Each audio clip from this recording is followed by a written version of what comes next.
O nosso devocional de hoje está em Gênesis capítulo 43. Esse capítulo fala sobre o encontro de José com seus irmãos pela segunda vez. Aqui a gente vê que Jacó finalmente decide deixar os irmãos voltarem para o Egito com Benjamim. Certamente Jacó pensou que aquela fome logo passaria e eles não precisassem voltar no Egito para comprar comida. Mas ele se enganou e a fome persistiu, como diz o versículo 1, e ele teve que dar ordens para os seus filhos voltar ao Egito para comprar comida. A gente pode até imaginar que Jacó tivesse orado insistentemente ao Senhor para que a fome acabasse, para que ele não tivesse que mandar novamente seus filhos ao Egito. Simeão já tinha ficado lá. Mas se ele orou assim, óbvio que Deus não respondeu essa oração, porque Deus tinha algo melhor, tinha um plano muito melhor. Então muitas vezes Deus não ouve as nossas orações, porque Ele está vendo de um plano diferente, de um ângulo diferente. Deus está vendo toda a situação e tem um plano melhor, como Jeremias 29:11, que diz: eu sei os pensamentos que penso sobre vós, pensamentos de paz e não de mal. Então Deus tem sempre algo melhor a nosso respeito. Aqui no versículo 8 a seguir a gente vê Judá convencendo seu pai a deixá-los ir para o Egito com Benjamim. E a gente vê aqui Judá tomando uma decisão e redimindo do seu comportamento até aqui. A gente vê que ele coloca em risco a sua própria vida. No passado ele tinha feito alguma coisa, né, como propor a venda de José, aquele episódio com Tamar, mas aqui a gente começa a ver Judá agindo de forma louvável. E agora a gente vê o fato de que José leva eles para a sua casa, encarrega ali o seu mordomo de preparar uma refeição, e o projeto de José ali, o propósito era comer com eles. José o tempo inteiro sendo um tipo de Cristo, que também deseja cear conosco, quer estar em um relacionamento mais próximo conosco, e fala ali como em Apocalipse 3:20, eis que estou à porta e bato, se alguém ouvir a minha voz e abrir a porta, entrarei em sua casa e com ele cearei e ele comigo.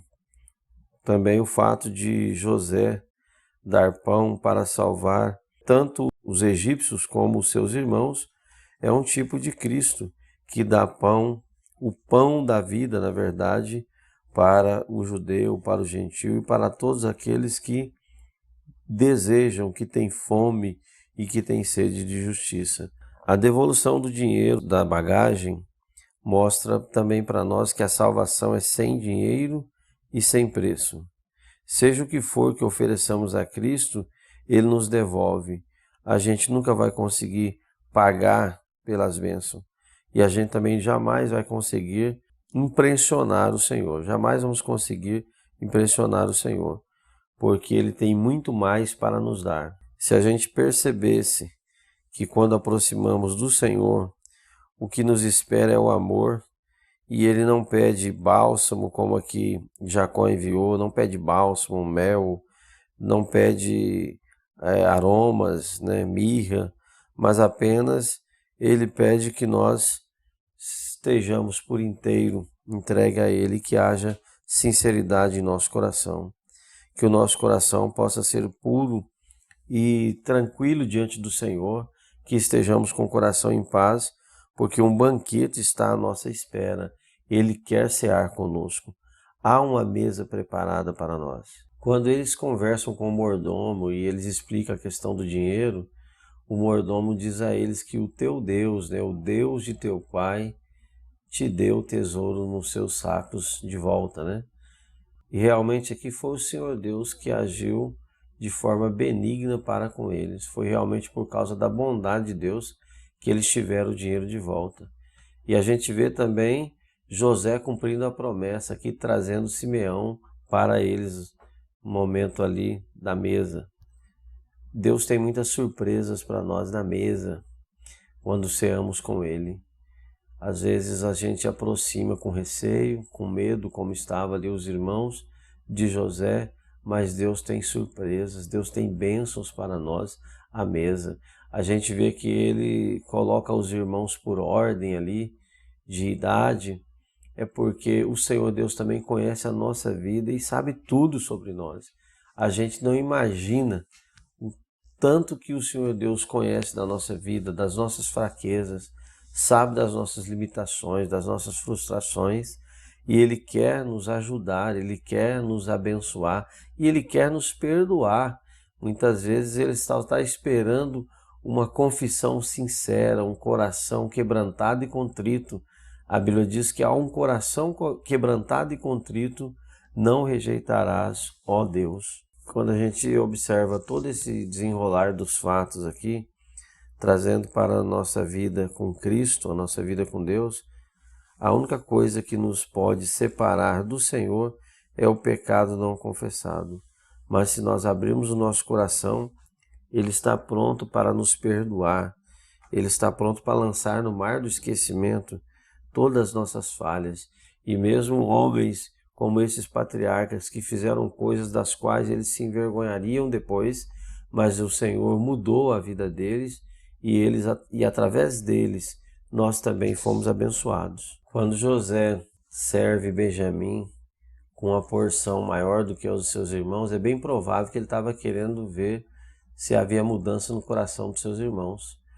Os mesmos homens que jogaram ele na cova, os mesmos homens que ficaram surdos aos seus gritos de socorro.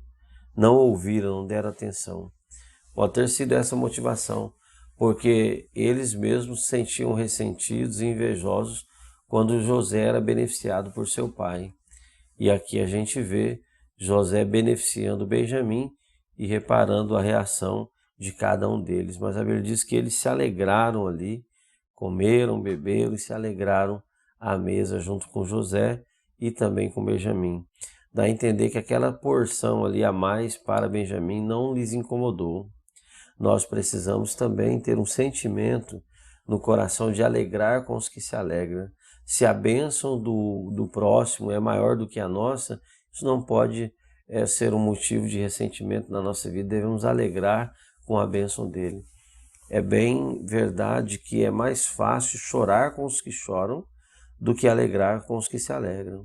Porque chorar com os que choram é você compartilhar da dor do seu próximo e se tocar e se colocar no lugar dele. Mas alegrar com os que se alegram é alegrar pela bênção que o outro recebeu e que muitas vezes nós ainda não recebemos.